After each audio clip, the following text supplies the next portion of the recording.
सभी को राधे राधे। आज नवरात्रों के बाद लगभग शायद 12-13 दिन के बाद आज आप सभी के रूबरू हो रही हूं, क्योंकि नवरात्रों में व्यस्त थी और कुछ अनुष्ठान लिए थे, तो ये आवश्यक था कि पूरा ध्यान उन्हीं अनुष्ठानों पर रहे। तो जब वहां से फ्री होकर अपना ईमेल चेक कर रही थी तो मैंने देखा कि कई ईमेल इस प्रश्न के साथ आए थे कि उन्हें भविष्य के प्रति डर बहुत लगता है। कई बहनों ने ये प्रश्न किया कि उनके मन में भविष्य को लेकर बड़ी चिंता सताती है। कुछ भाइयों ने ईमेल किया कि वर्तमान में तो बिजनेस बहुत अच्छा चल रहा है, लेकिन फिर भी जाने क्यों बिजनेस को लेकर, बेटा बिजनेस को प्रॉपर संभालेगा या नहीं, इस तरह की बातों को लेकर बहुत ज्यादा चिंता हो जाती है। और ये चिंता इतनी बढ़ जाती है कि डॉक्टर्स की शरण में जाना पड़ता है। तो इसका कोई हल बताइए। तो सोचा कि आज इन्हीं ईमेल्स का जवाब दिया जाए। तो आज का जो वीडियो है, आज का वीडियो इस विषय पर है कि भविष्य को लेकर जो चिंता हम कर रहे हैं वो क्यों है और इसका निवारण कैसे होगा। तो वीडियो को पूरा देखिएगा। हो सकता है थोड़ा बड़ा हो जाए, प्रयास करूंगी कि बड़ा ना हो, लेकिन फिर भी अगर थोड़ा सा बड़ा हो जाए तो भाई जीवन का सवाल है, देख लीजिएगा। जिस जीवन के लिए हमने इतने वर्ष दिए हैं, उस जीवन को चिंता मुक्त करने के लिए अगर 20-25 मिनट देने पड़े तो कोई बात नहीं, सौदा बुरा नहीं है। तो बात करते हैं चिंता की। हमारे बड़े बुजुर्ग कह गए कि चिंता चिता के समान होती है। तो उन्होंने ऐसे ही नहीं कहा था, कुछ ना कुछ वजह थी जो चिंता ना करने की सलाह सदैव दी गई कि चिंता नहीं करनी। लेकिन आज हम देख रहे हैं कि हमारे आसपास जितने भी लोग हैं, चाहे वो कितने भी वेल टू डू हों, उनके बच्चे बहुत संस्कारी हैं, परिवार बहुत अच्छा है, व्यवसाय बहुत अच्छा चल रहा है, लेकिन किसी ना किसी बात की चिंता में वो ग्रसित हैं। और तो और आज आप देखिए यंगस्टर्स को भी चिंताएं बहुत हैं। तो पहले हम जानते हैं कि आखिर चिंता के पीछे कारण क्या है। क्योंकि कोई भी काम बिना किसी वजह से नहीं होता। चिंता भी एक क्रिया है, हमारे मन का एक विचार है, और इस विचार के उठने के पीछे कोई ना कोई कारण जरूर है। तो जब हम कारण की खोज करने जाते हैं तब महसूस होता है हमारा कोई बहुत ही प्रिय और उस बहुत ही प्रिय से संबंधित विचार। अब वो प्रिय हमारा पति, पत्नी, बच्चे, रिश्तेदार, व्यवसाय या हमारा करियर, कुछ भी हो सकता है। इनके अलावा कोई और चिंता नहीं होगी। आप भी ढूंढ कर देखिएगा, अगर इनके अलावा कोई और चिंता दिखाई दे। कुछ लोगों को देश की चिंता होती है, कुछ को समाज की चिंता होती है, वो जायज है। तो हम उन चिंताओं की बात नहीं कर रहे हैं, हम बात कर रहे हैं उन चिंताओं की जो हमारे इन दैहिक संबंधों से रिलेटेड है। क्योंकि ये चिंता हमें मानसिक रूप से बीमार करती है। लेकिन जब हमारी चिंता संपूर्ण समष्टि के प्रति हो जाती है, संपूर्ण समाज के प्रति हो जाती है, तो फिर वो चिंता हमें बीमार नहीं करती, वो चिंता हमें ऊर्जा देती है। तो दोनों चिंताओं में फर्क है। ये भी एक बड़ी गहरी बात है। जब भी आपका विचार, आपकी सोच, आपके मनन का बिंदु सिर्फ और सिर्फ आपके कुछ गिने चुने लोग होंगे जो कि आपके इस शरीर से संबंधित रिश्तों में आते हैं, यानी पति, पत्नी, बच्चे, माता पिता, भाई बहन, फिर आपका व्यवसाय और बच्चों का भविष्य, फिर बच्चों के बच्चे, तो ये सभी जो है ये आपके इस शरीर से, इस जन्म के शरीर से संबंधित है। तो जब इनसे संबंधित आपको कोई भी विचार आपके मन में आता है और फिर आप उस विचार में गहरे डूबते चले जाते हैं, तो वो चिंता बन जाती है। विचार वो नेगेटिव होता है। उदाहरण के तौर पर, यदि बच्चे अभी कुंवारे हैं, पढ़ रहे हैं, तो इनका भविष्य कैसा होगा, इनकी पढ़ाई अच्छी होनी चाहिए, परसेंटेज अच्छे नहीं आए, पड़ोसी के परसेंटेज अच्छे आ गए, बच्चे के परसेंटेज अच्छे नहीं आए, अब अच्छे स्कूल में इसका एडमिशन हो जाना चाहिए, फिर अच्छे कोचिंग इंस्टीट्यूट में इसका एडमिशन होना चाहिए, नौकरी अच्छी मिल जानी चाहिए, क्योंकि नौकरी अच्छी नहीं मिली है तो चिंता है। अब सोचने का विषय है, अगर नौकरी अच्छी नहीं मिली तो चिंता क्यों है? चिंता ये नहीं है कि नौकरी अच्छी नहीं मिली, और पीछे जाइए, दरअसल चिंता ये है कि इसे अच्छी नौकरी नहीं मिली है तो इसका विवाह कैसे होगा। अगर ये पुत्र है और इसे अच्छी नौकरी नहीं मिली है तो कल को जब हम बुजुर्ग हो जाएंगे तो हमारा भरण पोषण कैसे करेगा, ये अपने जीवन को कैसे काटेगा।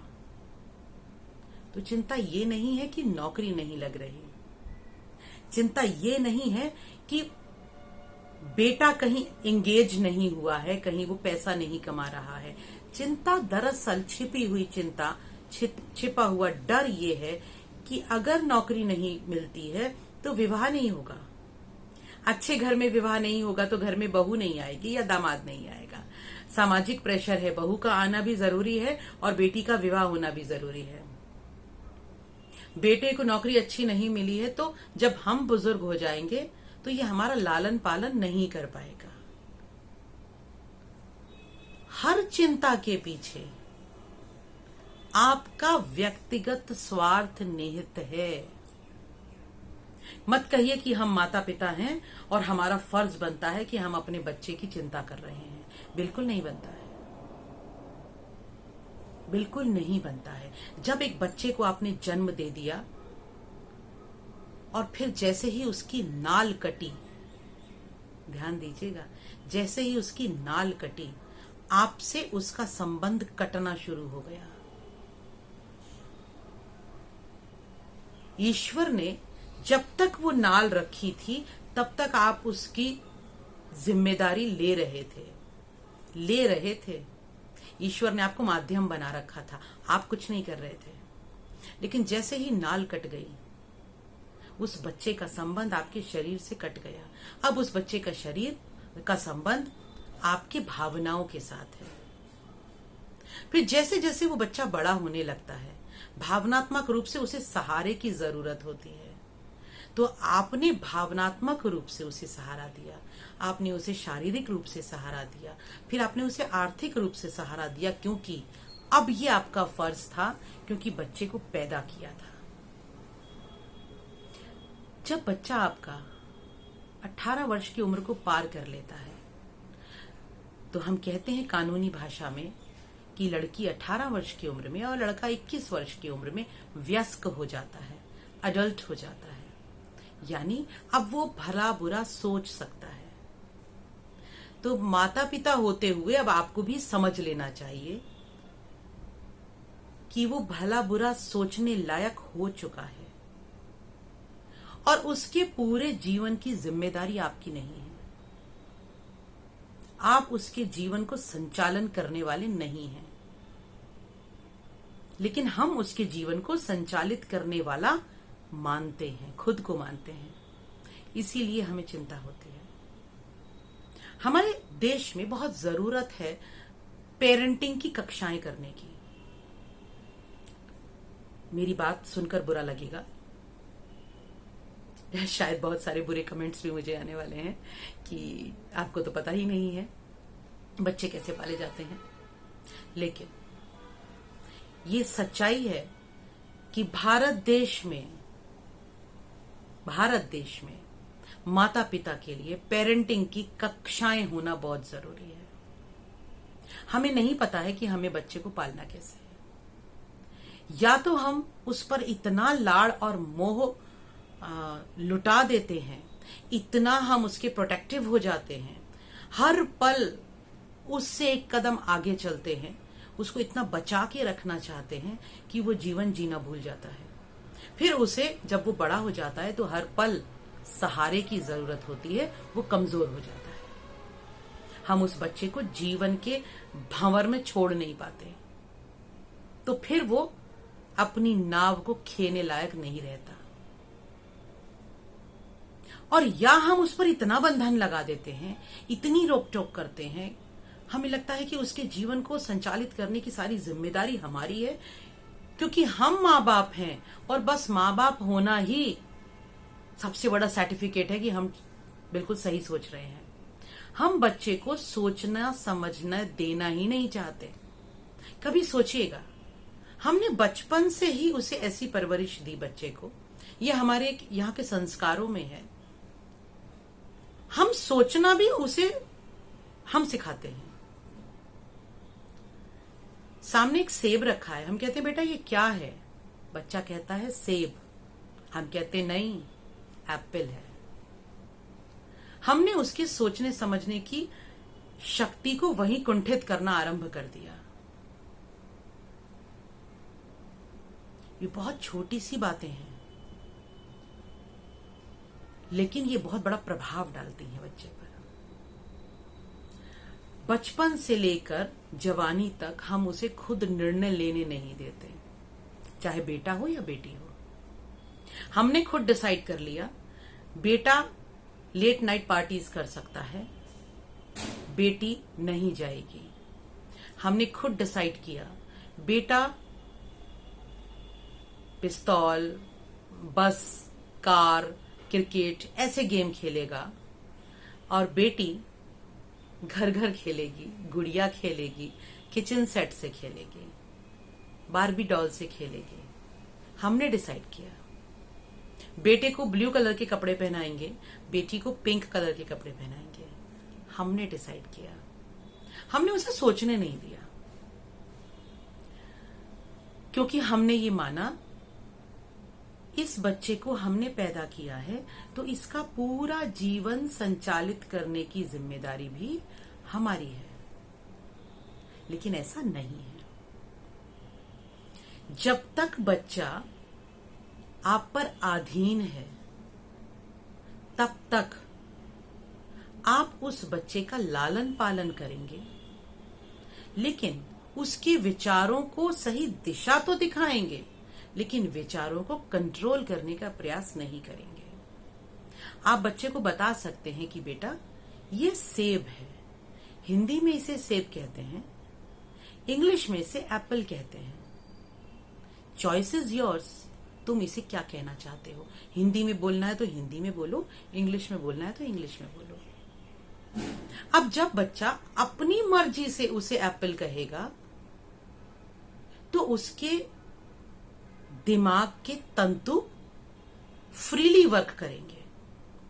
लेकिन जब उसे बार बार मजबूर किया जाएगा नहीं सेब नहीं बोलना, तो उसे ये समझ में नहीं आएगा कि उसका दिमाग सही काम कर रहा है या नहीं। तो हमेशा के लिए ध्यान रखिए कि हमें बच्चों को मार्ग दिखाना है, चलाना नहीं है। उसके लिए मार्ग डिसाइड नहीं करना है, सिर्फ दिखाना है। ये अच्छा मार्ग है, ये और अच्छा मार्ग है, और ये गलत मार्ग है। ये 3 मार्ग हैं, इन 3 मार्गों पर चलने का ये बेनिफिट हो सकता है, ये नुकसान हो सकता है। चॉइस इज योर्स, क्या करना चाहते हो उसे निर्णय लेने दीजिए, सहायता कीजिए, निर्णय थोपिए मत। तो ये कब हो पाएगा? जब आप श्रीमद् भगवत गीता की इस बात को अच्छे से समझ लेंगे कि किसी के भी जीवन को संचालित करने वाले आप नहीं हैं, निमित्त मात्र हैं। भगवान कृष्ण ने अर्जुन से कहा कि हे अर्जुन, तुम निमित्त हो, करने कराने वाला मैं हूं, तुम्हें कुछ नहीं करना है। मैं जो कह रहा हूं बस वो हो रहा है। तो आपको भी ये मान के चलना है कि ये जो बच्चे आपने पैदा किए हैं, इन्हें इस दुनिया में लाने के लिए आप एक माध्यम हैं। एक माध्यम की ही तरह रहिए। मालिक बनने का प्रयास मत कीजिए। चिंताएं सदैव मालिक को होती हैं, माध्यम को नहीं होती। तो आपको मालिक नहीं बनना, लेकिन हमने प्रयास किया कि हम बच्चे के भविष्य का मालिक बनेंगे। और उस मालिक पने में बहुत ही अंदर बैठा हुआ एक संस्कार ये भी है कि चूंकि इसे हमने पैदा किया है तो अब बुढ़ापे में ये हमारा सहारा बनेगा। क्यों चाहिए सहारा? क्यों चाहिए सहारा?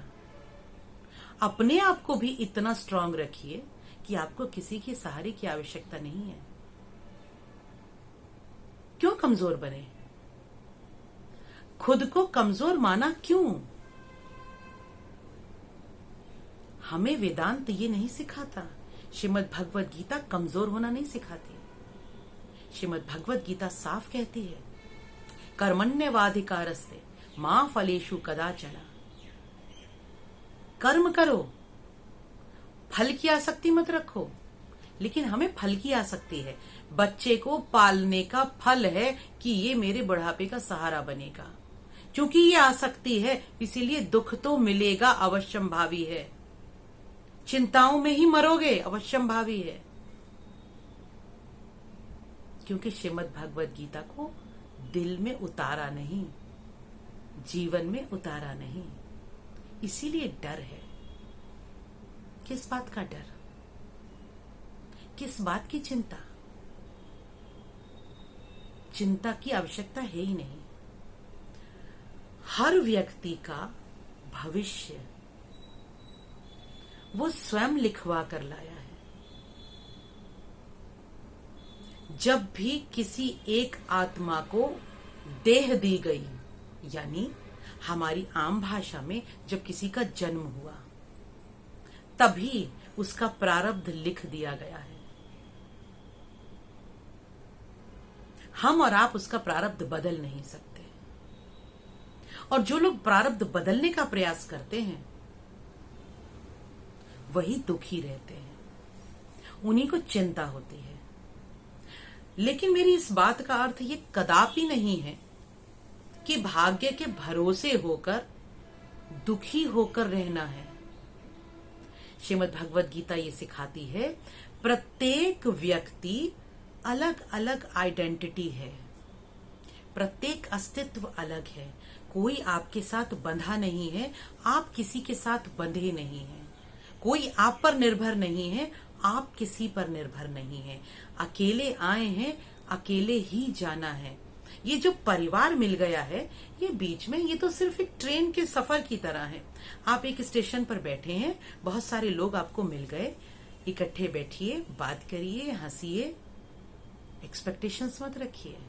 और फिर जैसे जैसे सबके स्टेशन आते जाएंगे उतरते चले जाइए।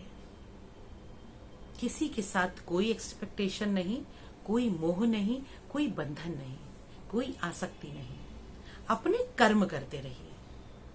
स्वकर्म का अर्थ ही ये है कि जिस रोल में आप हैं, बिना आसक्ति के उस कर्म को करिए।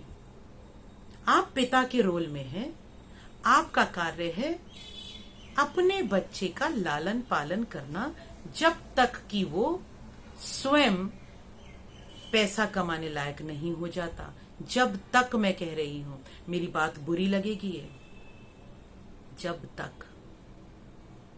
कई बार ऐसा होगा कोई बच्चा बहुत जल्दी सेल्फ डिपेंड हो जाएगा, और कई बार बच्चों को बहुत समय लग जाता है। लेकिन इसका अर्थ ये नहीं है कि बच्चा 22 साल का या 24 साल का हुआ और हमने उसके ऊपर अपनी अपेक्षाओं का बोझ लादना शुरू कर दिया कि अब तेरी जिम्मेदारी है, हमें पाल। क्यों? इतने ही कायर और कमजोर हो क्या? और अगर इतने ही कायर और कमजोर हो तो फिर जीने का हक भी नहीं है। कड़वी बात है लेकिन सत्य बात है, और सत्य कड़वा होता है। इस कड़वी सच्चाई को सुनने की आदत डाल लीजिए। आप सभी को चिंता है तो वो बेटे या बेटी के भविष्य की नहीं है, आप सभी के मन में छिपा हुआ डर है कि आपके बुढ़ापे में आपके बच्चे आपका लालन पालन कर पाएंगे या नहीं। बेटी या बेटे का विवाह नहीं हुआ तो वो चिंता किस बात की है कि समाज आपको ये कहेगा कि आपने अपने बेटे या बेटी की अभी तक शादी नहीं की, कोई ना कोई कमी रही होगी। कैसे माँ बाप हैं, चिंता ही नहीं है इन्हें बेटी की। आपको इन बातों की चिंता है, अन्यथा आपकी बेटी या आपका बेटा तो जीवन को एंजॉय कर रहे हैं, करने दीजिए ना। चिंता में क्यों घुले जा रहे हैं। चिंता हमेशा उसी को होती है जिसे दूसरे से अपेक्षाएं होती हैं, जिसे कुछ चाहिए, जिसे कुछ जरूरत है दूसरे से, उसी को चिंता होती है। और उसी चिंता में घुल घुल कर डॉक्टर्स के पास जाते हैं। तो अब की बार जब भी कोई ऐसा विचार आए ना, तो फिर समझ लेना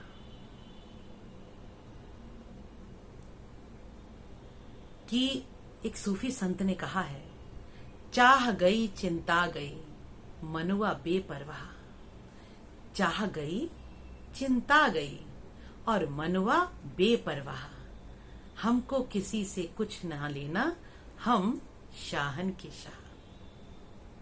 और ये सच है कि जिसे कोई चिंता नहीं है, जिसे कोई चाह नहीं है, वही शाहों का शाह है, वही प्रसन्न रहता है।